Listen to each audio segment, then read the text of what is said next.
வீரா என்னாச்சு? வீரா என்ன பதில் சொல்லு. இல்லடி, பிருந்தாவை காணோண்டி. எல்லா இடத்துலயும் தேடி பார்த்துட்டேன். சரி, அம்மாக்கு கால் பண்ணியா? ஆமா, கால் பண்ணி கேள. ஒருவேளை அங்க போயிருந்தா அத்தைக்கு ஃபோன் பண்ணு. பிருந்தாக்கு ஆகாது, அவ இங்கதான் எங்கேயாவது போயிருப்பான். மாறா, என்னாச்சு? பிருந்தாவை காணோம். பிருந்தாவை காணோம். டேய், பிருந்தாவை காணுமா? வீரா ஃபோன் பண்றா. சொல்லு வீரா.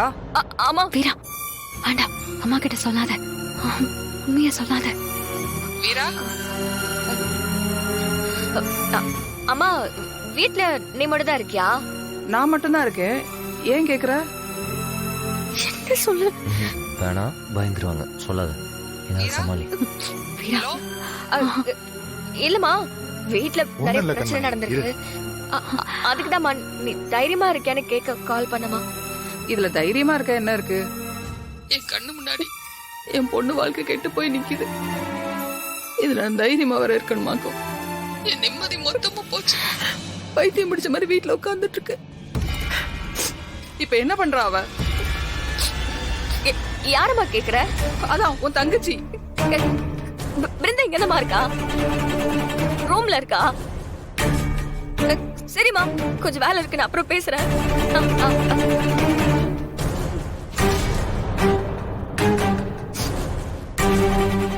என்னவா? என்ன சொன்னாங்க? பிருந்தா நம்ம வீட்டுக்கு போகலடி. இதுக்குதான் என் ரூம்ல இருக்கட்டும்னு நான் சொன்னேன். நீங்க யாருமே எதுவுமே கேட்காம அவளை பிரிச்சு கூட்டு போனீங்கல்ல. இப்ப என்னாச்சுன்னு பாருங்க.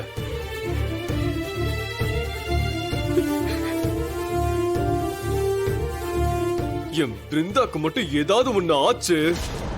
ஆத்தி, என்ன எதுக்கு மச்சான் முறைக்கிறிய? நான் என்ன பண்ண அவங்கள? நானே வள்ளிச்சித்தி ரூம்ல தான் தூங்குனேன். எல்லாத்துக்கும் என்கிட்டயே வராதிய. ஐயோ, டேய் டேய், எங்க போறேன்னு தெரியலையே. எனக்கு தெரிஞ்சு பக்கத்துல எங்காவது போயிருப்பா. ஒன்னும் ஆயிருக்காது. வா, தேடலாம். நாங்க பாத்துட்டு வந்தோம்.